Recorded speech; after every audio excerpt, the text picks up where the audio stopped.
तो चलिए शुरू करते हैं हमारी खास पेशकश 24 का चक्रव्यूह।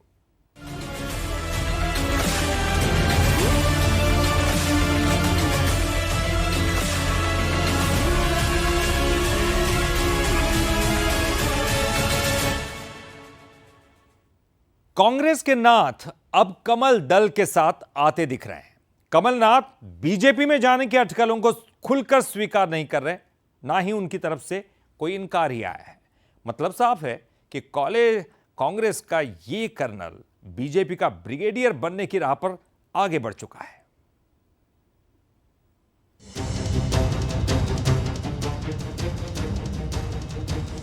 नाथ का हाथ किसके साथ, ये मध्य प्रदेश और देश की सियासत का सबसे बड़ा सवाल बनकर हमारे सामने है। इसका सबसे सटीक जवाब खुद कमलनाथ दे सकते हैं, लेकिन फिलहाल वो इस सवाल से किसी मंझे हुए खिलाड़ी की तरह खेल रहे हैं। सवालों की हर गुगली को कमलनाथ फ्रंट फुट पर खेलकर बाउंड्री के पार पहुंचा रहे हैं।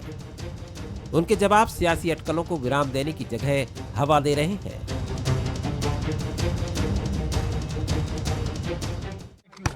क्या बीजेपी ज्वाइन कर रहे हैं सर? अगर ऐसी कोई बात होगी, सबसे पहले मैं आप लोगों को ही कहूंगा। आदि आप इनकार नहीं कर रहे सर, आप इनकार नहीं कर रहे। मैं तो कह रहा हूँ इनकार की बात नहीं है। जी जी, ये आप लोग कह रहे हैं जी, आप लोग एक्साइट हो रहे हैं। मैंने कहा मैं तो एक्साइट नहीं हूँ इस तरफ या उस तरफ, पर बात ये है कि अगर ऐसी कोई बात होगी मैं आप सबको सबसे पहले खबर करूंगा। कमलनाथ को लेकर चल रही अटकलों से कांग्रेसी खेमे में हलचल है। नाथ के समर्थक सज्जन सिंह वर्मा उनके साथ होने का दम भर रहे हैं, तो जीतू पटवारी और दिग्विजय सिंह अफवाहों की आग पर पानी डालने की कोशिश कर रहे हैं। मुझे मॉरली जहाँ हो रहे हैं उनको सपोर्ट करना चाहिए, मॉरल सपोर्ट बिल्कुल मुझे करना चाहिए, उनके साथ रहना चाहिए। ये खबरें निराधार हैं और मैं मानता हूँ कांग्रेस का एक एक कार्यकर्ता जो विपक्ष की भूमिका हमें निभाने को लेकर जनता का जनादेश मिला है, उसमें दृढ़ता से लगेंगे। जिस व्यक्ति ने अपने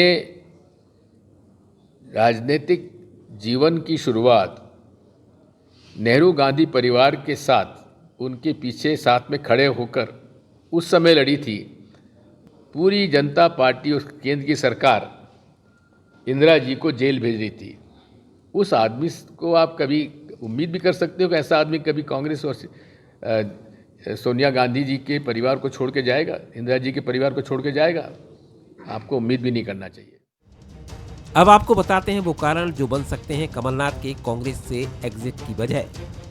लंबे वक्त से आला कमान से चल रही तकरार, विधानसभा चुनाव के दौरान सुरजेवाला से रही खटपट, कानून गोलू की एमपी की असफलता का ठीकरा नाथ पर फूटा, जीतू पटवारी को अध्यक्ष बनाने में नहीं ली गई सहमति, विधानसभा की हार का कारण कमलनाथ को बताना, हार के बाद कथित तौर पर मांगा गया इस्तीफा, राज्यसभा न भेजे जाने से कमलनाथ नाराज, कमलनाथ को नकुलनाथ के भविष्य की चिंता, कांग्रेस काट सकती है नकुलनाथ का टिकट, छिंदवाड़ा के विकास को लेकर चिंतित है नाथ। वीडी शर्मा कमलनाथ को खुले तौर पर बीजेपी में आने का ऑफर पहले ही दे चुके हैं। अगर किसी को लगता है कि भारतीय जनता पार्टी के नेतृत्व में, उनकी नीतियों पर विश्वास करते हुए, हमारे नेतृत्व के ऊपर जिनका विश्वास बनता है, तो ऐसे लोगों के लिए दरवाजे खुले हैं। ऐसे लोगों के लिए दरवाजे खुले हैं। अब ये तो उन्हीं से पूछना पड़ेगा। उन्होंने कहा है कि सब स्वतंत्र है, कोई कहीं भी जा सकता है। ये तो खुद कमलनाथ जी ने कहा है। कमलनाथ कयास, अफवाहें और सियासत का जो कॉकटेल देश में देखने को मिल रहा है, उसको देखकर लग रहा है कि कांग्रेस में अपर लेवल पर सब कुछ ठीक नहीं है। नाथ जैसा नेता अगर हाथ का साथ छोड़कर कमल के साथ जाता है तो ये कांग्रेस के लिए 24 के महासंग्राम से पहले जोर का झटका होगा। Bureau report, Bansal news. पूर्व मुख्यमंत्री कमलनाथ के बीजेपी में जाने के अटकलों के बीच उनके सबसे करीबी दीपक सक्सेना का एक बड़ा बयान सामने आया है। कमलनाथ के खास से पहले सालार पूर्व मंत्री दीपक सक्सेना ने कहा है कि आने वाले कुछ घंटे महत्वपूर्ण हैं। पार्टी में उनकी उपेक्षा हुई, अपमान हुआ, मध्य प्रदेश, राजस्थान और छत्तीसगढ़ में हार का जिम्मेदार भी उन्हें ही ठहराया गया। अब मजबूरी में कांग्रेस छोड़नी पड़ेगी। दीपक सक्सेना से बातचीत की बंसल न्यूज संवाददाता अमित द्विवेदी ने। इस समय एक बात चल रही है, एक तूफान की तरह चल रही है कि कमलनाथ जी और नकुलनाथ जी भारतीय जनता पार्टी का दामन थाम सकते हैं। कमलनाथ जी 79 से छिंदवाड़ा में आए हुए हैं और जब से कमलनाथ जी छिंदवाड़ा आए हुए हैं पूरे विकास छिंदवाड़ा का जो है कमलनाथ जी के माध्यम से हुआ है। हर व्यक्ति को कमलनाथ जी पहचानते हैं, गाँव-गाँव तक उनकी पहुँच है। अभी जहाँ चुनाव हुए राज्य सरकारों के, इनमें कभी किसी ने कल्पना नहीं की थी कि छत्तीसगढ़ हम लोग चुनाव हारेंगे। छत्तीसगढ़ हम लोग हारे, हम लोग राजस्थान हारे, मध्य प्रदेश भी हारे। लेकिन दोष केवल कमलनाथ जी को दिया जा रहा है, कमलनाथ जी को उपेक्षित किया जा रहा है। जो उनका सम्मान रहना चाहिए, वही उनको गलत ढंग से हटाया गया। साथ-साथ उनको राज्यसभा में नहीं लिया गया और उनकी उपेक्षा हो रही है। कमलनाथ जी की जहाँ बात आती है, वो इंदिरा जी के साथ, राजीव जी के साथ और सोनिया जी के परिवार के साथ हमेशा उनके रक्षक बन के खड़े रहे और हमेशा कमलनाथ जी ने कांग्रेस का और राजीव जी के परिवार का अपने इंदिरा जी के परिवार का हमेशा परिवार के मेंबर जैसा साथ दिया है। खास है, आप निकटवर्ती हैं। 5 दिन के दौरा छिंदवाड़ा पे था, अचानक दौरे को रीशेड्यूल किया गया और अचानक दिल्ली निकले हैं और अब चर्चा ये है कि वो बिल्कुल भाजपा के मुहाने में खड़े हैं। आपके पास क्या जानकारी है? देखिए, बात सीधी-सीधी ये है कि छिंदवाड़ा की एक तो उपेक्षा हो रही है, छिंदवाड़ा के काम सारे के सारे रोक दिए गए। कांग्रेस पार्टी तो नुकसान कर ही रही है, भाजपा से भी नुकसान हो रहा है और जनता को ये उम्मीद थी जो हम लोगों से, वो उम्मीदें हम खरे नहीं उतर पा रहे हैं। तो कमलनाथ जी और सारे लोगों की इच्छा है कि जनता की उम्मीदों पे अगर खरे उतरना है, तो कुछ ना कुछ निर्णय भविष्य में लेना होगा। निर्णय लेने की बात जब हुई थी तो देर रात एक मीटिंग कमलनाथ जी के निवास पे हुई। कुछ चुनिंदा नेता जिले के शामिल हुए, उसमें आप भी थे। आगे का रोड मैप क्या समझ में आता है? अभी कमलनाथ जी कुछ लोगों से चर्चा करेंगे और जैसी सबसे चर्चा होगी जो सबकी राय है। हम सब लोग चाहते हैं कमलनाथ जी के माध्यम से विकास और जो हमारे वादे हैं, वो जनता के हित में वो पूरे होने चाहिए। एक सीधा सवाल है दीपक सक्सेना जी, कब ज्वाइन करेंगे कमलनाथ जी और नकुलनाथ जी? ज्वाइन करने की अगर बात आती तो 1-2 दिन में या 3 दिन में कुछ हो सकता है। कैसा महसूस कर रहे हैं ज्वाइनिंग को लेकर? दुःख हो रहा है, कोई खुशी नहीं है, लेकिन मजबूरी ये है और इन परिस्थितियों के कारण हमको ये दिन देखना पड़ रहा है।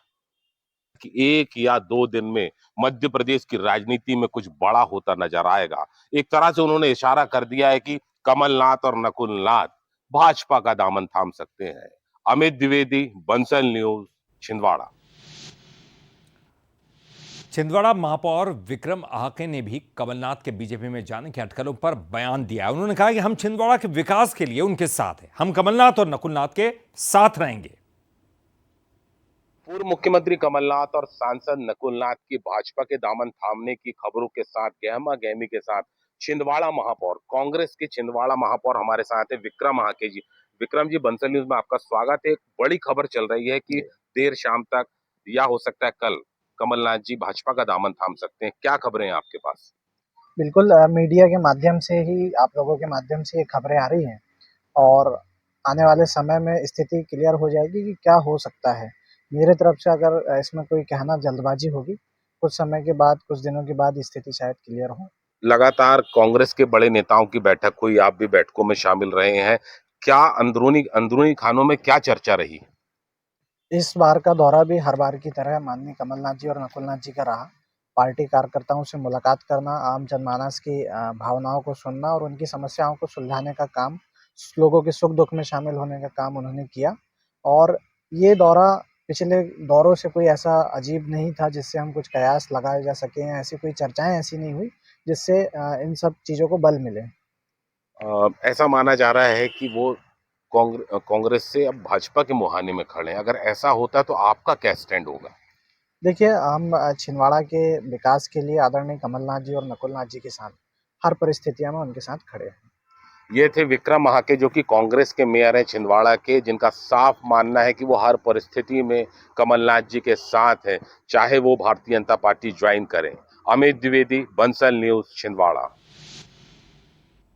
तो ये कैसा दौर है जब मोदी लहर चल रही है। मोदी लहर में जो है हम लगातार देख रहे हैं कि भारतीय जनता पार्टी कांग्रेस के कुछ नेताओं को अपनी तरफ आकर्षित कर रही है। आखिरकार क्या वजह है कि भारतीय जनता पार्टी के लिए नाथ जरूरी है? आपको बताते हैं ग्राफिक्स के जरिए। देखिए, मोदी लहर में भी बीजेपी को छिंदवाड़ा जीत का इंतजार है। अभी तक छिंदवाड़ा नहीं जीत पाए बीजेपी। 2014 की बात करें या फिर 2019 की, नाथ परिवार को यहां से जीत मिली। एक उपचुनाव को अगर छोड़ दिया जाए तो छिंदवाड़ा में कभी भी बीजेपी नहीं जीती है। 2023 के चुनाव में छिंदवाड़ा की सभी सीटों पर कांग्रेस ने जीत हासिल की। एमपी की सभी सीटें जीतने के लिए कमलनाथ बेहद जरूरी है बीजेपी के लिए। मोदी लहर में चूंकि बीजेपी को छिंदवाड़ा जीत नहीं मिली थी, तो छिंदवाड़ा की जीत का इंतजार है और इसीलिए बीजेपी के लिए नाथ जरूरी है। ब्रेक के बाद आपका एक बार फिर से स्वागत है। आप देख रहे हैं हमारी खास पेशकश 24 का चक्रव्यूह। लोकसभा चुनाव का बिगुल फूंकने अमित शाह 22 फरवरी को छत्तीसगढ़ आ रहे हैं। बीजेपी के चाणक्य यहां पर क्लस्टर की बैठकें लेंगे और चुनावी रणनीति भी बनाएंगे। विधानसभा चुनाव में बड़ी जीत के बाद बीजेपी का जो टारगेट है वो प्रदेश की सभी 11 सीटें जीतने का है। बीजेपी की चाणक्य नीति, 22 फरवरी को आ रहे हैं शाह। इस बार क्लीन स्वीप की तैयारी, कांग्रेस भी तैयार, किसका होगा बेड़ा पार। छत्तीसगढ़ में लोकसभा चुनाव के लिए बीजेपी ने कमर कस ली है, जिसका जिम्मा खुद बीजेपी के चाणक्य अमित शाह संभालने जा रहे हैं। विधानसभा में शाह की रणनीति ने कांग्रेस को चारों खाने चित किया था। अब लोकसभा में भी क्लीन स्वीप की तैयारी है। 22 फरवरी को केंद्रीय गृह मंत्री छत्तीसगढ़ आ रहे हैं। शाह के दौरे का आगाज बस्तर से होगा। शाह सबसे पहले बस्तर क्लस्टर की बैठक लेंगे। इसके बाद रायपुर में आम सभा करके चुनावी बिगुल फूकेंगे और अंत में बिलासपुर में बुद्धिजीवियों के सम्मेलन में शामिल होंगे। शाह के बाद रक्षा मंत्री राजनाथ सिंह का दौरा भी इसी महीने है। यानी बीजेपी आलाकमान का फोकस प्रदेश की सभी 11 सीटें जीतने पर है और स्थानीय संगठन कार्यक्रम को अंतिम रूप देने में लगा है। हमारा केंद्रीय नेतृत्व यहाँ पर आके हमारे क्लस्टर प्रभारियों को, विधानसभा प्रभारियों को और लोकसभा प्रभारियों को सभी को मार्गदर्शन देगा।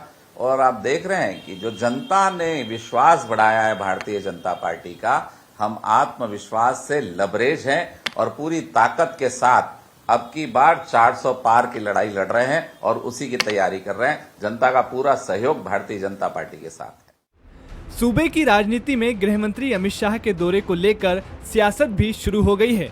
कांग्रेस प्रदेश संचार प्रमुख सुशील आनंद शुक्ला ने साफ कहा है कि इस बार शाह की चाणक्यगिरी नहीं चलेगी। अमित शाह जी लोकसभा के हिसाब से क्लस्टर की बैठक लेने छत्तीसगढ़ आ रहे हैं। उनका अपना सांगठनिक विषय है, लेकिन मोदी सरकार के पिछले 10 साल के वायदों का, कुशासन का जवाब अमित शाह को देना होगा। अब के बाद छत्तीसगढ़ में जो लोकसभा के रिजल्ट आएंगे वो विधानसभा से इतर आएंगे। छत्तीसगढ़ की जनता मोदी जी से उनके 10 साल के वायदों का हिसाब मांगेगी। हर के खाते में 15 लाख आना, किसानों की आय दोगुनी करना, हर साल 2 करोड़ युवाओं को रोजगार देने की बात कही थी। 20 करोड़ युवाओं को रोजगार मिलना था और छत्तीसगढ़ के हिस्से में भी लगभग 30 लाख युवाओं को रोजगार आना था। किसानों की आय दोगुनी करना, इन तमाम वादों का हिसाब आखिर इस चुनाव में मोदी जी को देना होगा। तो अमित शाह जी की चाणक्यगिरी अब की बार लोकसभा में नहीं चलेगी। अमित शाह की रणनीति ने विधानसभा चुनाव में बीजेपी को बैकफुट से निकालकर विजेता बना दिया था। अब एक बार फिर चुनाव है तो उनके दौरे और रणनीति को लेकर कार्यकर्ताओं में भी उत्साह है। तो कांग्रेस भी चक्रव्यूह को तैयार कर रही है। अब देखना होगा कि 2 सीटों से कांग्रेस अपना कुनबा आगे बढ़ा पाती है या बीजेपी क्लीन स्वीप करती है। टिकेश वर्मा, बंसल न्यूज, रायपुर। छत्तीसगढ़ में जीत की आस लेकर बैठी कांग्रेस को विधानसभा चुनाव में करारी हार मिली, जिससे अब तक पार्टी के नेता कार्यकर्ता उबर नहीं पाए हैं। शायद इसीलिए ही राहुल गांधी की न्याय यात्रा फीकी नजर आई। हमारी इस रिपोर्ट से समझिए पूरी खबर को। राहुल की यात्रा में नहीं दिखा उत्साह। कांग्रेस नेताओं में अब भी कल है। क्या हार से नहीं उबर पाई पार्टी?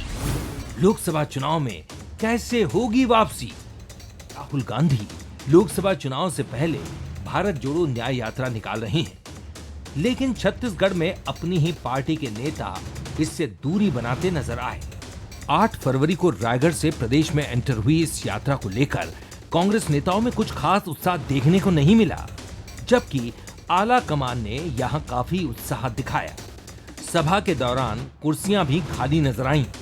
शायद इसीलिए ही 5 सीटों से होकर गुजरने वाली यात्रा कुछ क्षेत्रों में ही सिमट गई, जिस पर बीजेपी तंज कस रही है और प्रदेश की सभी 11 सीटें जीतने का दावा कर रही है। देखिए, मैंने तो पहले ही कहा है कि हम तो चाहते हैं कि वो 3 जिलों में गए वो पूरे छत्तीसगढ़ में घूमें, और वो पूरे छत्तीसगढ़ में घूमेंगे तो भारतीय जनता पार्टी को फायदा होगा। और पहले हमारी 9 सीटें हैं, हम 11 की 11 सीटें जीत कर आएंगे। कांग्रेस का दावा है कि यात्रा से बीजेपी घबराई हुई है, तभी छोटे से बड़े नेता राहुल गांधी पर हमला बोल रहे हैं, जबकि यात्रा के जरिए केंद्र सरकार को धरातल से आईना दिखाया जा रहा है। राहुल गांधी जी की भारत जोड़ो यात्रा से भारतीय जनता पार्टी घबराई हुई है। यही कारण है कि भारतीय जनता पार्टी के छोटे से बड़े नेता तक राहुल गांधी जी के भारत जोड़ो यात्रा के खिलाफ में विषनमन करते हैं। दरअसल राहुल गांधी जी आईना दिखा रहे हैं केंद्र की मोदी सरकार को। फिलहाल कांग्रेस और बीजेपी दोनों के बयानों पर कुछ कहा नहीं जा सकता है। ये तो वक्त ही बताएगा कि राहुल गांधी की भारत जोड़ो न्याय यात्रा का प्रदेश में कितना असर पड़ा। अनंत शर्मा, बंसल न्यूज, रायपुर। भूपेश बघेल सरकार ने जिस क्वांटिफाइबल डेटा आयोग की रिपोर्ट को सार्वजनिक किए बगैर विधानसभा में आरक्षण विधेयक पारित किया था, उस पर बीजेपी सरकार आने के बाद अब फिर से सवाल उठ रहे हैं। अब इस क्वांटिफाइबल डेटा आयोग की रिपोर्ट लीक हो चुकी है, जिससे कुछ हिस्सों में चौंकाने वाली जानकारी भी सामने आई है। क्वांटिफाइबल डेटा पर पिछले दिनों छत्तीसगढ़ विधानसभा में जोरदार हंगामा हुआ। सदन में इसकी गूंज कम भी नहीं हुई थी कि रिपोर्ट लीक हो गई, जिसमें चौंकाने वाले आंकड़े सामने आए हैं। छत्तीसगढ़ में ओबीसी में शामिल 95 जातियों और उपजातियों की जनसंख्या की जो गणना की है, उसमें क्वांटिफाइबल डेटा की लीक रिपोर्ट 30 लाख आबादी के साथ सबसे ऊपर साहू जाति, ओबीसी आबादी की 24%, 22 लाख से ज्यादा के साथ यादव दूसरे नंबर पर, ओबीसी आबादी की 18.12%, करीब 12 लाख के साथ तीसरे नंबर पर ढीमर, ओबीसी आबादी की 9.52%, करीब 9 लाख के साथ चौथे नंबर पर मरार, ओबीसी आबादी की 7.18% और 8,37,000 के साथ कुर्मी जाति 5वें नंबर पर, जो ओबीसी आबादी की 6.69% है। रिपोर्ट लीक होने को लेकर बीजेपी ने तत्कालीन भूपेश सरकार पर आरोप लगाया। वहीं कांग्रेस का कहना है कि हमने ओबीसी वर्ग को 27% आरक्षण दिया था, लेकिन बीजेपी की साजिश के कारण ये आज भी राजभवन में लंबित है। भारतीय जनता पार्टी बार बार कहती थी कि क्वांटिफाइबल डाटा की रिपोर्ट को आप सार्वजनिक करें, पर भूपेश बघेल जी क्यों नहीं करते थे? ये जो डाटा लीक हुआ है ना, उसमें जो परसेंटेज दिखाई दे रहे हैं लीक के, उससे स्पष्ट है कि वो क्यों नहीं करते थे। इसलिए भारतीय जनता पार्टी का जो आरोप था कि आप आरक्षण के विरोधी हैं, आरक्षण के पक्षधर नहीं है कांग्रेस पार्टी, क्वांटिफाइबल डाटा आप ला नहीं रहे, क्योंकि बेस वही है, आरक्षण का बेस वही है। संविधान में उसकी व्याख्या है कि क्वांटिफाइबल डाटा के आधार पर आरक्षण दे, पर जो रिपोर्ट लीक हुई है थोड़ा सी भूपेश जी के लिए गड़बड़ थी। क्वांटिफाइबल डाटा आयोग का गठन करने का उद्देश्य था कि जो हमारे पिछड़े वर्ग के भाई हैं उनको उनका अधिकार दिया जाए। क्वांटिफाइबल डाटा आयोग के अनुसार छत्तीसगढ़ में कुल पिछड़े वर्ग की जनसंख्या के अनुपात में हमारी सरकार ने 27% आरक्षण दिया था। यह आरक्षण भारतीय जनता पार्टी के षड्यंत्र के कारण राजभवन में आज भी लंबित है। यदि क्वांटिफाइबल डाटा आयोग में कौन जाति किस नंबर पे, किसकी कितनी संख्या है, इस पे कभी कोई विवाद का विषय नहीं रहा है। क्वांटिफाइबल डेटा आयोग की रिपोर्ट के कुछ हिस्से लीक होने से ओबीसी आबादी की गणना की जानकारी बाहर आ गई है। इसमें अलग अलग जातियों की जनसंख्या के आंकड़े चौंकाने वाले हैं। 24 के महासमर से पहले इन आंकड़ों पर राजनीति कहां तक पहुंचेगी, उसी पर 24 के नतीजों का दारोमदार होगा। अनंत शर्मा, बंसल न्यूज, रायपुर। और 24 का चक्र